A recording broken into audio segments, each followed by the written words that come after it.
nombre es Erika Zapata, periodista y otra campesina como ustedes. Gracias por estar pendientes de nuestro contenido cada mañana.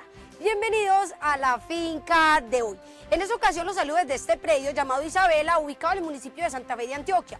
Habitan alrededor de 26.000 personas. En esta zona la actividad más importante es el cultivo, la producción y la comercialización de café. En esta finca exactamente ellos cultivan yuca, plátano, también flores y se dedican sobre todo al turismo. Les doy la bienvenida al capítulo de hoy.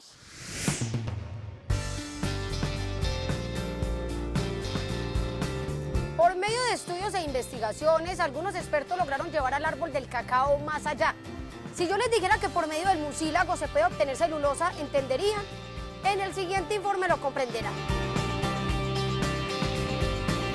En el siguiente informe conocerá la experiencia de una explotación de camarones de agua dulce, los cuales logran un crecimiento de 2 gramos semanalmente, es decir, en 90 días el crecimiento es de 14 gramos. Curiosamente, el agua, la lluvia y el oxígeno son los que más afectan la rentabilidad. Todos los detalles en instantes. Desde el departamento de Santander conoceremos los beneficios de la línea bovina Beef Master en unión con otras razas o en cruce con otras razas. Se le garantiza a los productores que se mantiene la calidad genética del animal. Todos los detalles en un momento. Información, experiencias e innovación. Acompáñenos en este recorrido agropecuario por Colombia.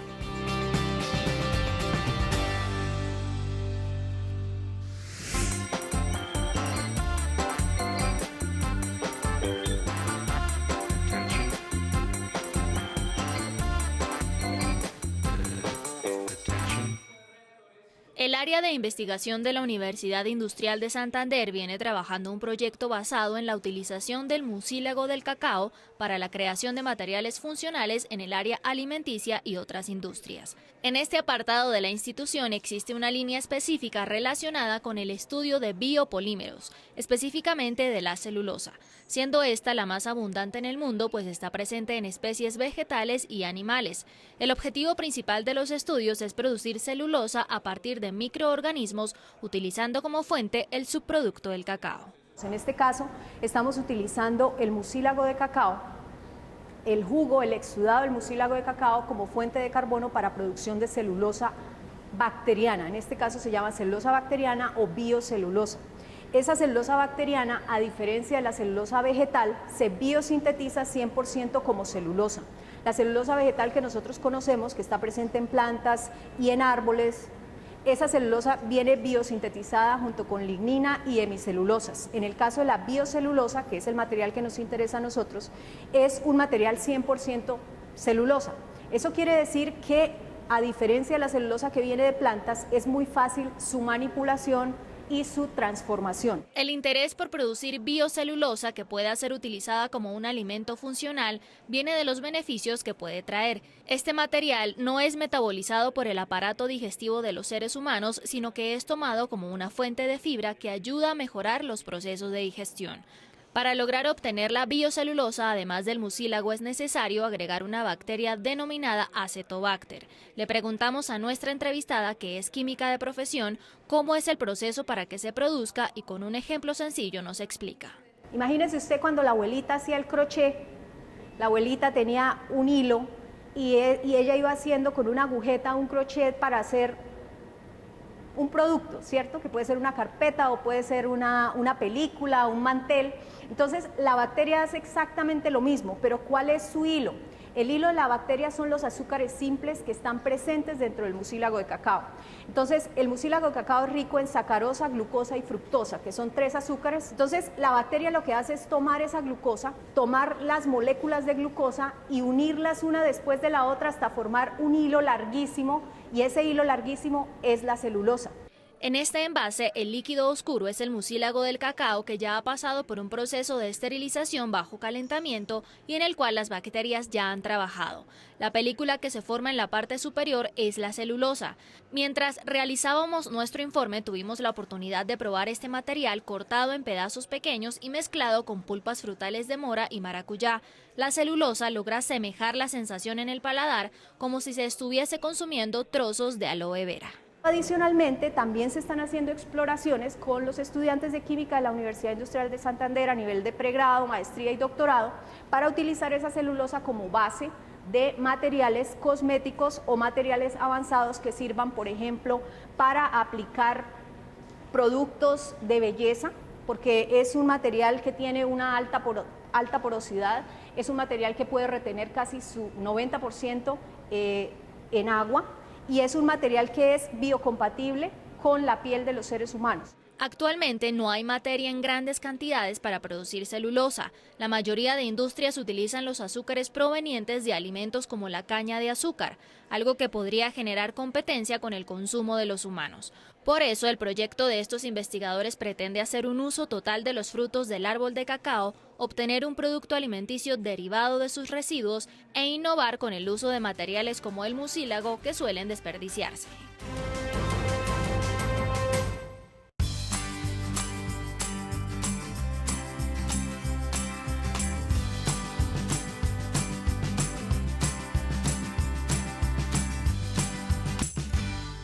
La autosostenibilidad es el factor por los que muchos productores intentan optar. Así es el caso de Juan Carlos Mendoza, que ha encontrado una alternativa que le permite mitigar los impactos ambientales y asimismo tener mejor aprovechamiento de los recursos que tiene a su disposición en la finca, razón por la cual decidió instalar un biodigestor para producir biogás a partir de excremento porcino, debido a que este tiene alto contenido de carbono que resulta eficiente para la producción. Un biodigestor básicamente es un sistema de tratamiento que trata la porcinasa. La porcinasa es una mezcla de los residuos que generan los cerdos en mezcla con agua. Los biodigestores están compuestos de una membrana o un plástico, el cual envuelve y se meten o se ingresan los residuos líquidos o purines.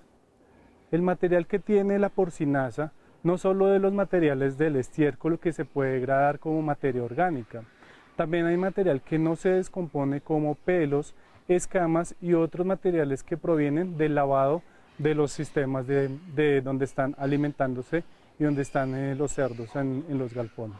Una vez el cerdo realiza la deposición, se hace la recolección del estiércol en seco a través de palas o manual. Posteriormente se lleva la porcinasa seca a un sitio de exposición con el fin de aprovechar la fertilización sólida. Luego se mezcla el líquido con la orina para ser conducido a los canales que pueden ser en cemento cubiertos, que los transporta hasta el tanque. Este proceso es de digestión anaeróbica, que hace referencia a la degradación de sustancias orgánicas en temperaturas que oscilan entre los 25 a 35 grados centígrados para generar la composición apropiada. Pues ya que estamos hablando de un proceso de digestión anaerobia, no hay presencia de oxígeno, es decir, el estiércol mezclado con agua va a unos tanques donde reposa el estiércol y posteriormente ingresan al biodigestor. El biodigestor es un sistema hermético, donde en la parte inferior tenemos la capa líquida y en la parte superior la gaseosa. Y el contenido de microorganismos que contiene la porcinasa procede a hacer un proceso de degradación, la degradación de la materia orgánica que proviene de este estiércol, y esta degradación de materia orgánica produce el biogás que es posteriormente aprovechado en la quema para generación de calor térmico, o si por un sistema de generación poder producir electricidad dependiendo del uso que se le dé. Uno de los beneficios que logran obtener con este proceso es que permite reducir los olores en un 90%, debido a que son eliminadas con el biogás en la combustión. Además de disminuir la contaminación ambiental al convertir en residuos útiles el excremento porcino, también aumenta la protección del suelo y evita la contaminación de este y del agua.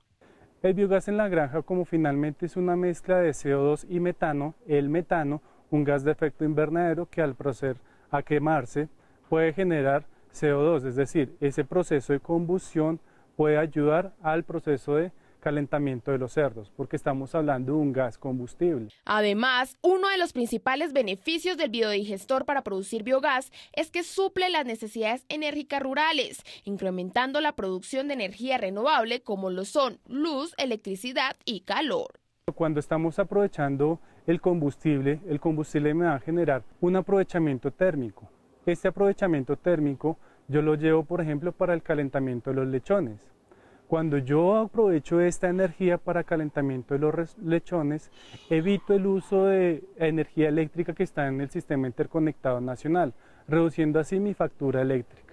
El biogás genera aire caliente en el proceso de combustión que permite calentar los sistemas, no solamente para climatizar los cerdos para contribuir con el crecimiento y formación, sino para líneas de alimentación, bombas, lechoneras y de uso doméstico.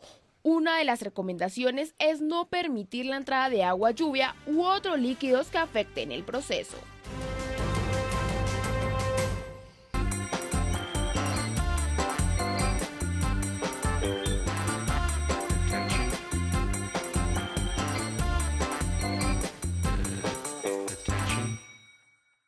A pocos metros de la ciénaga de Guájaro, alimentada por las aguas duras del río Magdalena a través del canal del Dique, el acuicultivo Los Gallitos es pionero en el país en cultivar camarones de mar en agua dulce. Todo empieza en los laboratorios de Coveñas y Cartagena, donde nuestro entrevistado compra 18.000 larvas con sus branquias ya desarrolladas por cada bolsa de agua de 20 litros. 900 larvas por litro de agua marina procesada y las lleva hasta su finca ubicada en el municipio de Repelón Atlántico. Esas larvas tardan regularmente entre 6 y 8 días en adaptarse a las nuevas condiciones acuáticas. Yo deposito la larva en la agua que traigo y ahí comienzo a agregarle agua dulce que tengo en el estanque. En el caso mío, ya por experiencia, yo lo que hago es ponerle una destrocita de agua, un chorrito, que ya me va a hacer el cambio, que ya no vaya a sentir ese cambio brusco. La mezcla del agua salina del laboratorio con el agua dulce de la finca es progresiva. El objetivo es ir cambiando grado a grado la composición de la primera. La etapa donde mayor riesgo se corre de fracasar es cuando el agua alcanza las 4 partes de salinidad por 1000 y debe bajar a una sola. Esa transición, a diferencia del resto del proceso, suele tardar hasta 12 horas. Me la despachan con una salinidad de 30 o 32 partes por 1000. Yo acá en la finca, en época de verano, manejo una salinidad de 1 parte por 1000 o 0.5 en la época de invierno. Si hablamos de un fenómeno de la niña, que las aguas lluvias son más constantes, la salinidad de 0.5 me puede llegar a 0.2, ahí sí puedo ayudarla con un poquito de sal marina para obtener ese 0.5. En los 19 años de trabajo del acuicultivo, la labor más frecuente ha sido la preparación del suelo de los estanques antes de la siembra. Por cada hectárea del suelo de cada lago, nuestro entrevistado siembra 300.000 larvas previamente adaptadas, es decir, 30 camarones por metro cuadrado.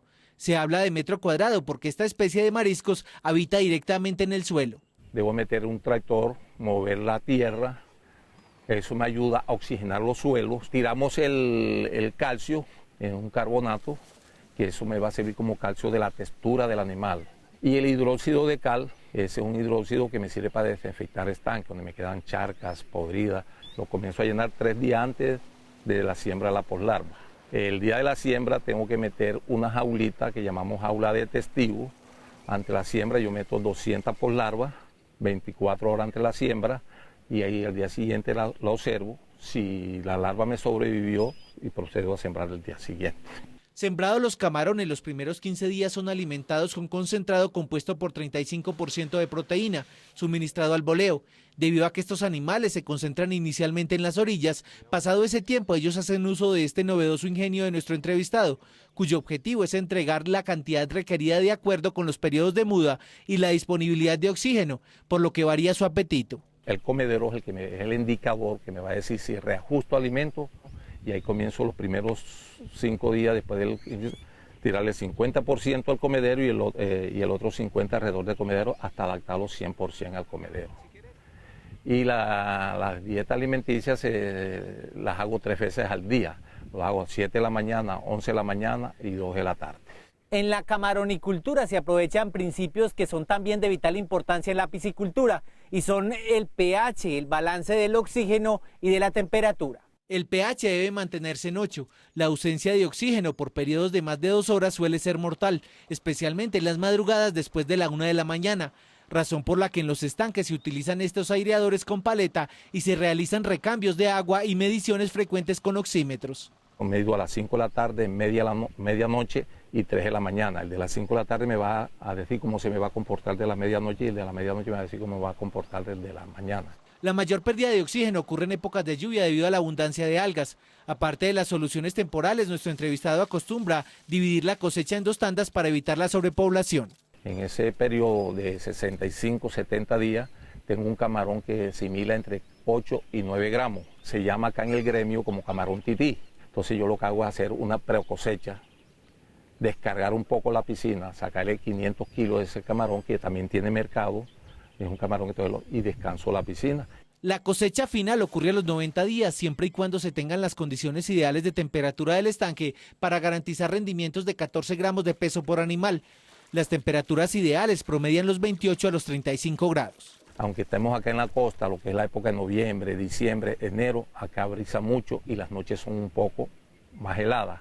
Las aguas, en vez de amanecerme en 30 grados de temperatura, me amanecen en 25 grados de temperatura.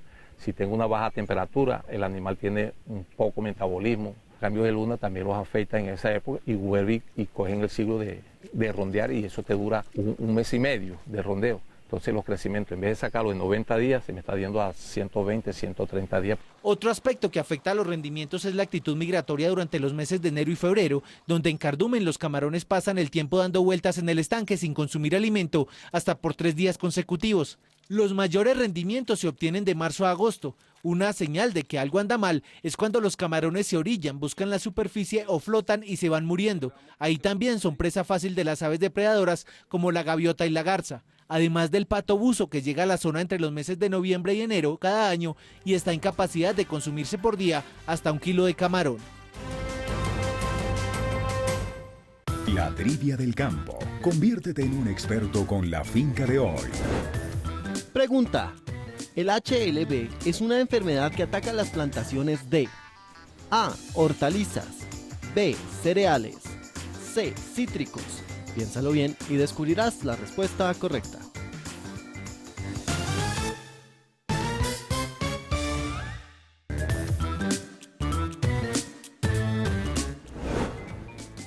Pregunta. El HLB es una enfermedad que ataca las plantaciones de A. Hortalizas, B. Cereales, C. Cítricos. La respuesta correcta es la C. El HLB es una enfermedad bacteriana que no tiene cura y que ataca principalmente las plantaciones de cítricos. Los árboles enfermos producen frutos amargos, incomibles y deformes que con el tiempo mueren.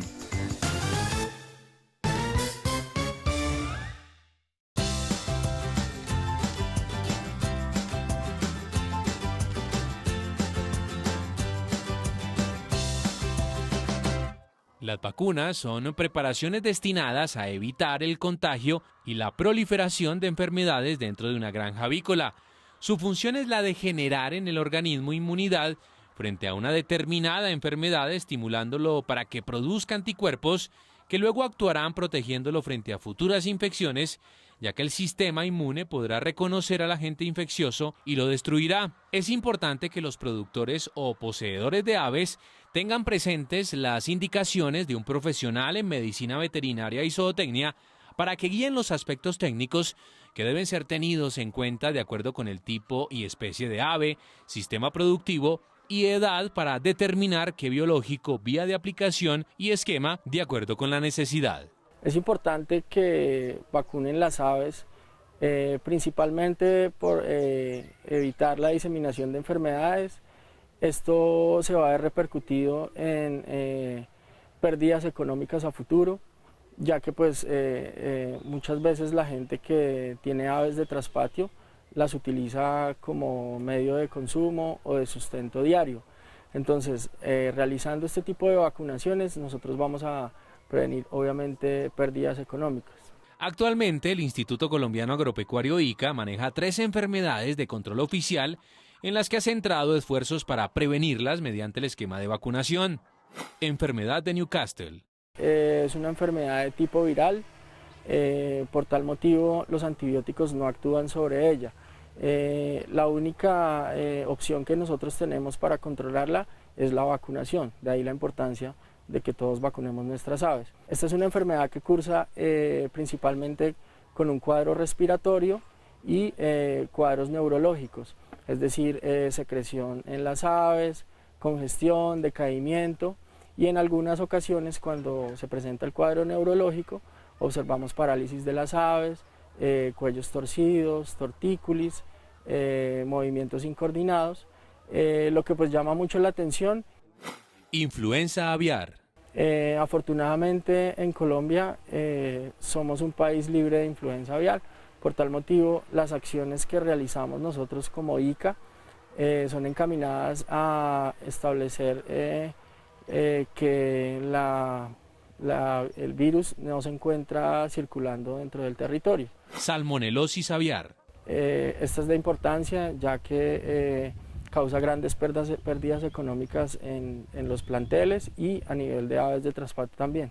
En el caso de la enfermedad de Newcastle, la vacuna se consigue en almacenes agropecuarios en cualquier parte del país y la aplicación debe ser supervisada por un médico veterinario, ya que se deben tener en cuenta unas condiciones especiales de transporte y aplicación del biológico según el tipo de explotación. Es un biológico que se puede encontrar en el orden de los 10.000 hacia los 15.000 pesos.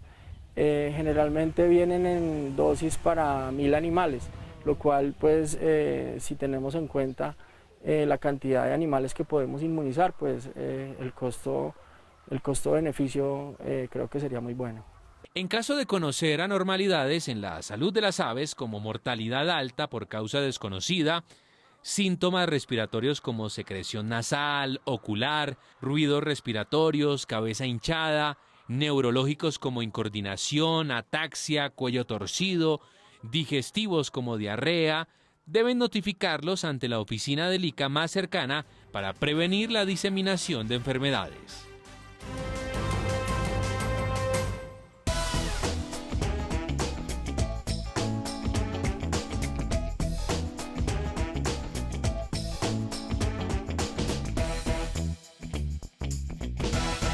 La raza Beefmaster, originaria de Estados Unidos, fue desarrollada por el ganadero Tom Lasseter y en su creación le incorporó genética de 3 razas, la Brahman, Shorthorn y Hereford. Las características esenciales de la raza son ganancia de peso, fertilidad, mansedumbre, rusticidad y conformación. Estos rasgos siempre serán transmitidas a su descendencia. Así como se adapta, como hablábamos de que, por ejemplo, el Beefmaster se adapta en todos los niveles o todos los metros sobre el nivel del mar en Colombia y en muchas partes del mundo. No, hemos notado que la raza es tan asequible a las otras razas que representa o expone 100% su genética. Una de las facetas como para darle el valor agregado o el valor económico a la raza es mostrarle al pequeño productor y al mediano y al gran productor cuáles son las ventajas que tenemos cuando trabajan un ganado comercial con toros puros, tanto en su rendimiento, en cuestiones de destetes, los porcentajes de destete que tenemos que son más o menos de un 70-80%, estamos hablando de que un ternero podemos destetarlo en ganados comerciales de 220, 230. La raza Beefmaster, al ser un trihíbrido, facilita su cruzamiento y mantiene su genética 100% pura, brindándole al productor la seguridad de que se están transmitiendo todas las propiedades del animal. Ganado comercial genéticamente lo trabajamos con un ganado cebovino, sea blanco o rojo, y como conocemos comúnmente en el campo, el animal 7 colores, ¿sí? Cuando cruzamos esos ganados con toros puros Beefmaster, encontramos de que el toro predomina mucho con el color, ¿sí? Entonces en vacas blancas podemos tener resultados de crías rojas. Adicionalmente, el bovino de raza Beefmaster tiene la capacidad de adaptarse a cualquier tipo de clima y temperatura del país. Dentro de esta producción manejan praderas y un sistema de rotación radial, es decir, por cada lote albergan 15 vacas en promedio que rotan constantemente. Los animales en pleno mediodía los vamos a poder encontrar pasteando, haciendo su ganancia de peso, teniendo mayores ganancias de peso, conversión alimenticia. Entonces no vamos a tener problemas con las condiciones medioambientales de las zonas, porque pues los ganados no predisponen a esconderse por las temperaturas, sino que los podemos encontrar a pleno mediodía, 2, 3 de la tarde, en pastoreo. La raza tiene una ventaja adicional en comparación a otras razas, y es que los terneros al nacer pesan en promedio 35 kilos, evitando que se presenten contratiempos a la hora del parto. Posteriormente, la ganancia de peso de los bovinos y el rápido crecimiento ayuda a que siempre se mantengan en un buen estado y dispuestos para la producción doble propósito. Animales pequeños al momento del nacimiento, los cuales no vamos a tener lo que les comentaba anteriormente, partos distróxicos, porque aporta pues esa habilidad materna a ese pequeño animal que nace y en el transcurso de su tiempo se va desarrollando, ¿sí? También nos aporta la rusticidad, algo muy importante, ¿sí? Son animales que son muy rústicos en cuestión de parásitos externos e internos. La ganadería Beefmaster maneja un peso en promedio de 230 y 240 kilos en hembras y 250 y 260 en machos. Adicionalmente, se destetan en un tiempo en promedio de 8 meses, lo cual aporta agilidad en los procesos productivos. Hasta el momento no hemos encontrado que ninguna de las 3 razas, sea comercial, sea cebovino blanco, sea un cebovino rojo, tenga gran ventaja sobre las otras, no. El vigor híbrido que el toro puro es igual para todos, independiente de la raza que tenga, que sea, con la que estamos trabajando, hemos notado y hemos encontrado que nos dan muy buenos resultados. Otro de los valores agregados de esta raza es su alta resistencia a las moscas, garrapatas y a los ectoparásitos. Como cualquier bovino sufre de esta problemática, pero este es más asequible debido a su piel gruesa y a los tratamientos que se le suministran para mantener su fortaleza.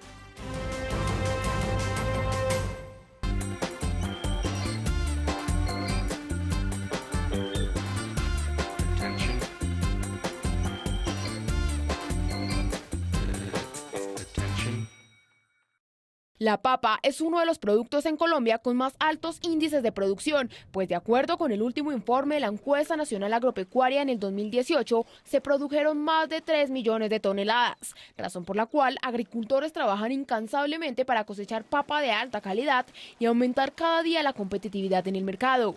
Uno de los factores importantes que se debe tener presente en los cultivos es realizar la desinfección, pues este permite proteger las plantas de enfermedades, no contamina el suelo ni fuentes de agua. En el departamento de Boyacá realizan una mezcla artesanal para la limpieza de cultivos de papa pastusa y criolla.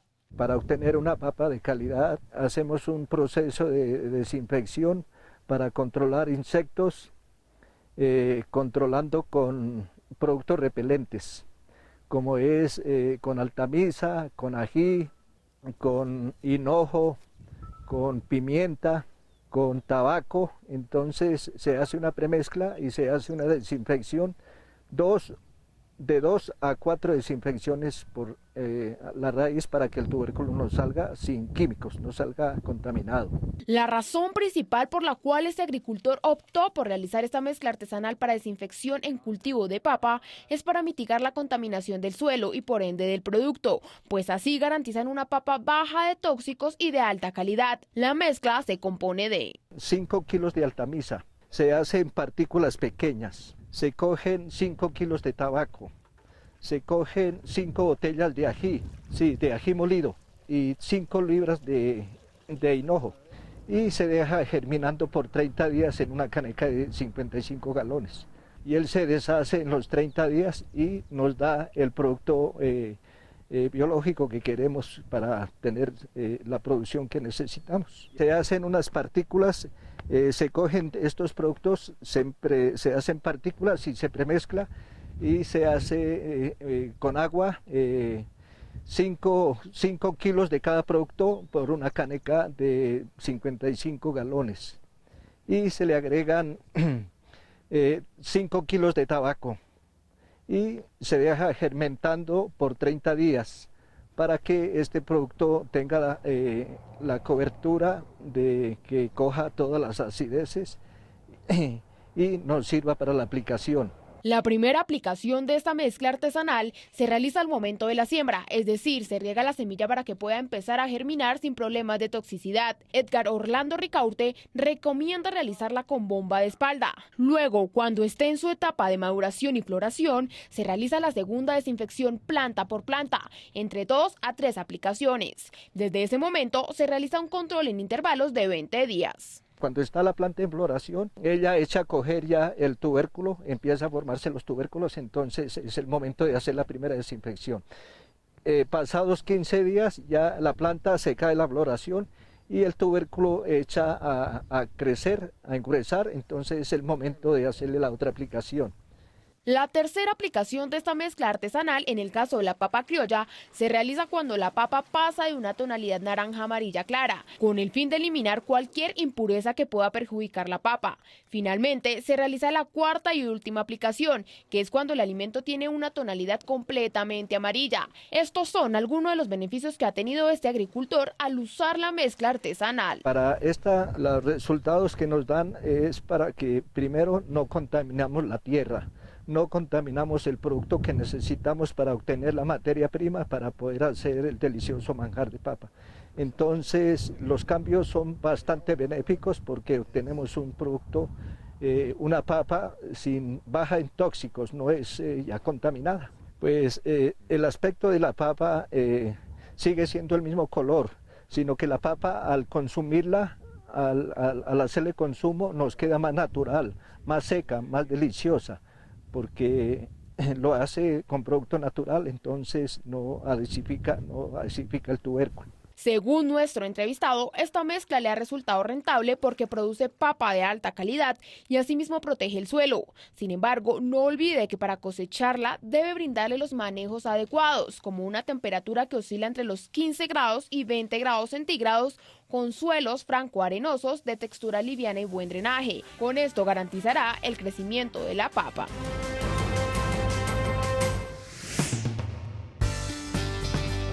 Al regreso, veremos cómo establecer una estructura de huerta casera y conoceremos agricultores de Risaralda que usan ovejas para controlar malezas en cultivos.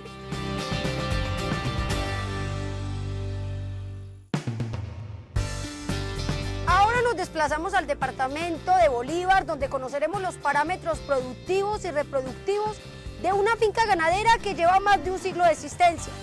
Allí las pérdidas y las ganancias están estrechamente ligadas con la productividad de cada animal.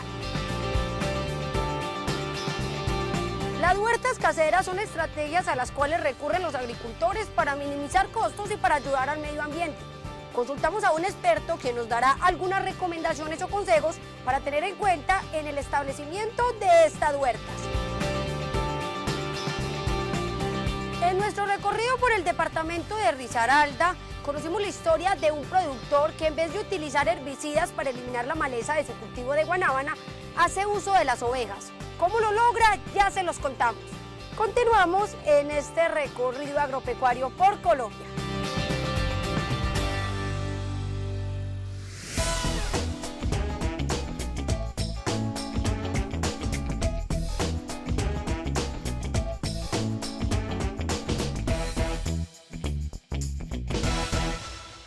Bajo la premisa de que la calidad productiva de los bovinos no se improvisa y que es 100% hereditaria, los propietarios de la finca Providencia, ubicada en el corregimiento de Vitar, municipio de Maates, departamento de Bolívar, son supremamente cuidadosos con la evaluación frecuente del rendimiento de cada uno de sus 1.200 bovinos. Este ejercicio es una práctica que reúne más de 100 años de tradición familiar ganadera, nada más ni nada menos que de 6 generaciones.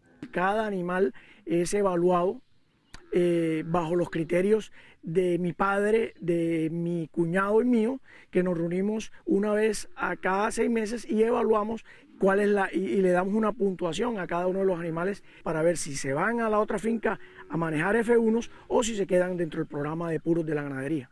Los animales con el 20% índice más bajo de ese pasan a F1 y el 80% sale o para venta o para novillas de reemplazo dentro de la hacienda. Su objetivo es tener un conocimiento siempre actualizado para tomar decisiones puntuales y acertadas frente a los índices P y G, es decir, de pérdidas y ganancias.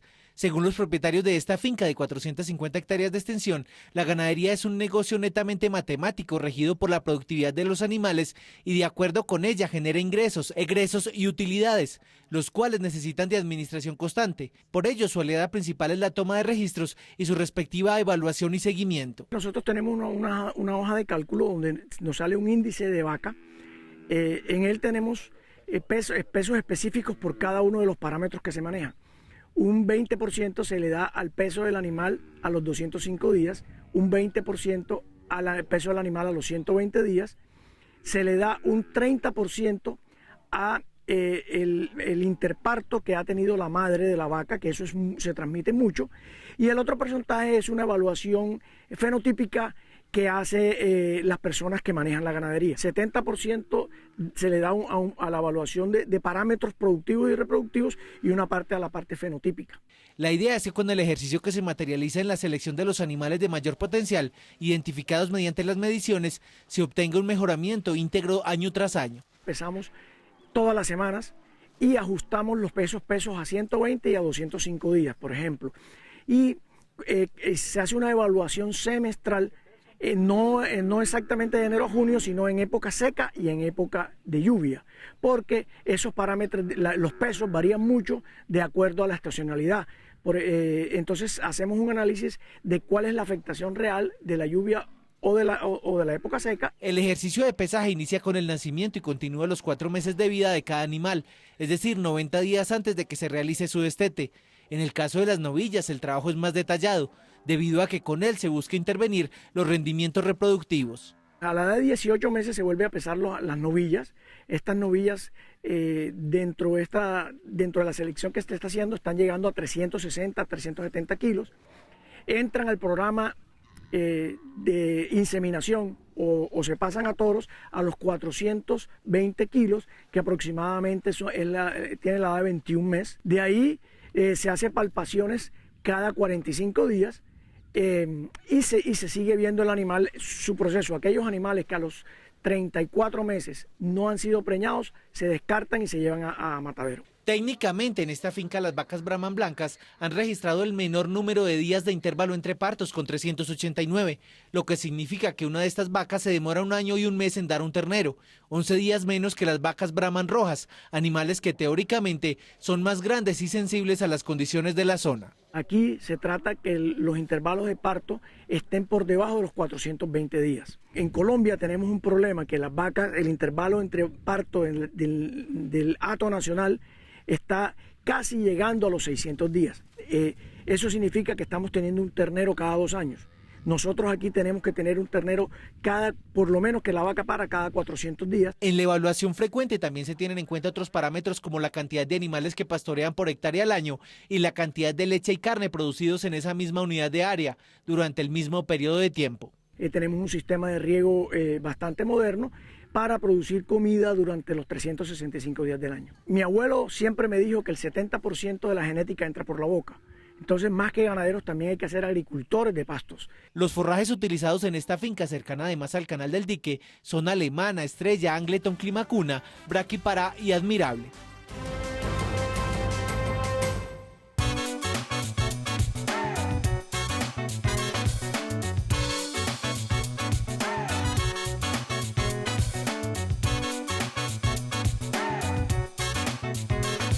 La biotecnología reproductiva es la utilización de herramientas tecnológicas enfocadas hacia la reproducción de animales, en este caso los bovinos. Existen distintas técnicas, unas más invasivas que otras. Entre ellas se encuentran la inseminación artificial realizada en la hembra bovina, es una de las más económicas y es conocida en el gremio ganadero como el método tradicional. Otra técnica es la fertilización in vitro, se utiliza más en casos de investigación.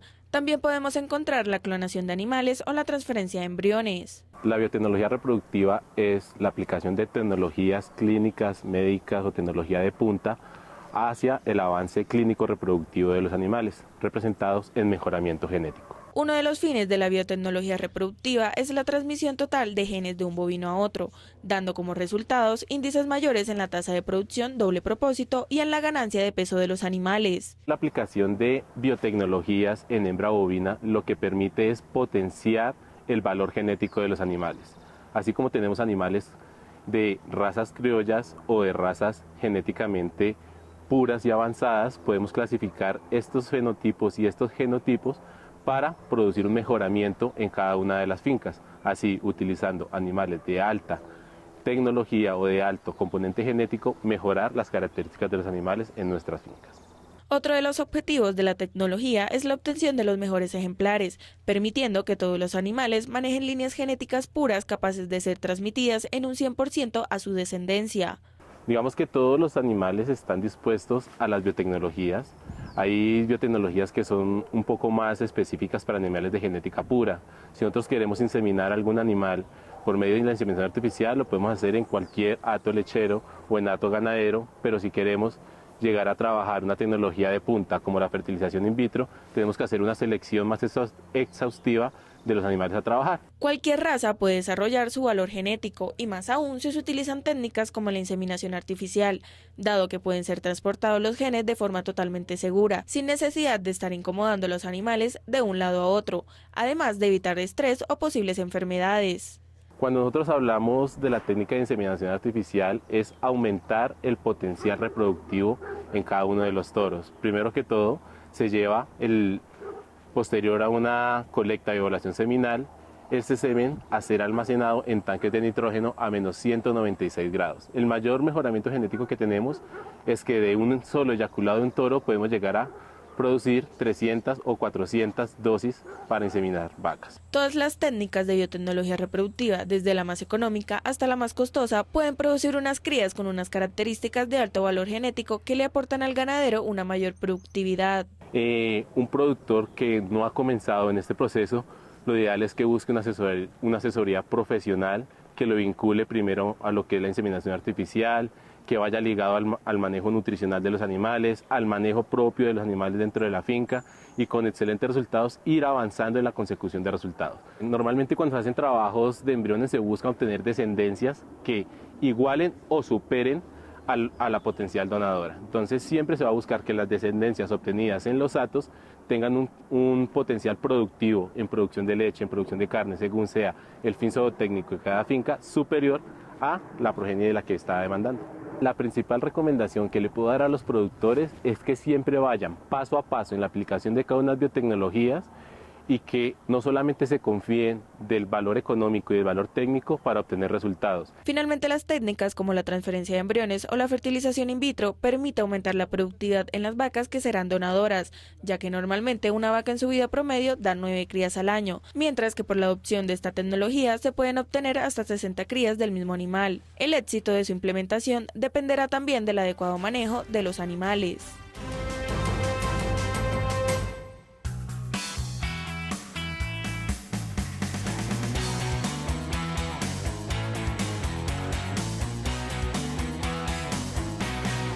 Las huertas caseras han sido denominadas por los mismos agricultores como huertas orgánicas, pues su implementación se enfoca en el uso de los recursos renovables y la conservación de la tierra y el agua, lo que permite producir alimentos sanos de forma natural y económica en patios o parcelas, con el fin de tener mejor aprovechamiento de los espacios cotidianos. La huerta en este contexto urbano ayuda a la sostenibilidad porque produzco mis alimentos, ayudo a que las personas que se relacionan con esta huerta entiendan mejor el papel de los productores agrícolas en el campo y que valoren una buena alimentación. Entonces tiene un beneficio desde la sostenibilidad, desde el punto de vista social, para que entendamos el papel tan importante de nuestros campesinos, y para la sostenibilidad en términos económicos, porque puedo evitar comprar algunos productos que puedo producir en mi huerta. La huerta urbana sí, se hace normalmente en familia o en comunidad con los vecinos, entonces genera relaciones de vecindad, crea relaciones de dependencia. Entonces una huerta urbana ayuda a que se generen unos espacios muy importantes de resocialización en comunidad. Para su implementación se deben tener en cuenta factores como la humedad, la entrada de luz y condiciones del suelo para garantizar resultados eficientes. Por este motivo, si usted desea implementar una huerta urbana, haga un análisis de la ubicación, limpie y adecúe el lugar elegido y realice una estructura para protegerla de vientos fuertes. En cuanto al suministro de agua, este debe ser constante, así que implemente sistemas de drenaje y recolecte agua lluvia. Buscar los mejores espacios que tenga en mi vivienda para poder producir. Necesito temas como la luz, cómo buscar la mayor cantidad de luz para que la producción agrícola de estas plantas se dé, las mejores condiciones de riego, protegidas del viento. Necesito controlar esos elementos del clima, el viento, el sol, la humedad, y buscar las condiciones óptimas del sustrato y del recipiente donde lo voy a sembrar. Las huertas urbanas contribuyen con la autosostenibilidad debido a que reduce los residuos generados como paquetes, es decir, la envoltura que contiene productos, minimiza gastos de transporte de productos y transformación de alimentos. Nuestro entrevistado Tomás Bolaños hace una comparación entre las huertas urbanas y rurales. Las condiciones de una huerta urbana van a ser más difíciles que las de una huerta casera rural. La huerta urbana va a estar sometida a múltiples factores de contaminación, mientras que en el campo ese tipo de contaminantes que vienen de la atmósfera van a ser muy diferentes, o sea, van a ser mínimos. Por otro lado, como ya lo mencionábamos, la calidad del sustrato. En los ambientes rurales puedo tener mayor profundidad de sustrato, mejores tipos de sustratos, mientras que en el entorno urbano voy a depender mucho de manejar mis propios sustratos. Otro de los beneficios de implementar una huerta urbana es que incentiva la asociatividad con las personas aledañas, que pueden llegar a realizar asocio de cultivos en conjunto, pues ciertas plantas emiten sustancias químicas que pueden favorecer las flores de otros cultivos o atraen insectos beneficiosos como polinizadores que ayudan a la germinación. Las labranzas más aptas para realizar los asocios son zanahoria y apio, que repelen la mosca y mariposas, el perejil y tomates, que espantan a la mosca blanca. En la huerta urbana que yo tengo, la ciudad tiene un efecto de isla de calor. El invernadero también me ayuda a mantener unas condiciones de temperaturas óptimas para que la planta crezca. El agua, puedo aprovechar los techos para capturarla y hacerle algún tipo de tratamiento para quitarle los sólidos suspendidos que pueda tener o algún tipo de contaminante para poderlo manejar. En algunas experiencias donde hablan de agricultura urbana, pero produciendo, por ejemplo, proteína animal, mezclan la producción de pescados, de peces, con agricultura. Entonces, el agua que utilizan para los peces sale muy cargada de nutrientes. Con la implementación de las huertas en agriculturas urbanas se logra producir alimento propio, evitando la utilización de agroquímicos que genera rentabilidad porque minimiza gastos, y las semillas que se logran obtener en los cultivos permite seguir sembrando en la huerta, propagando así la agricultura sostenible.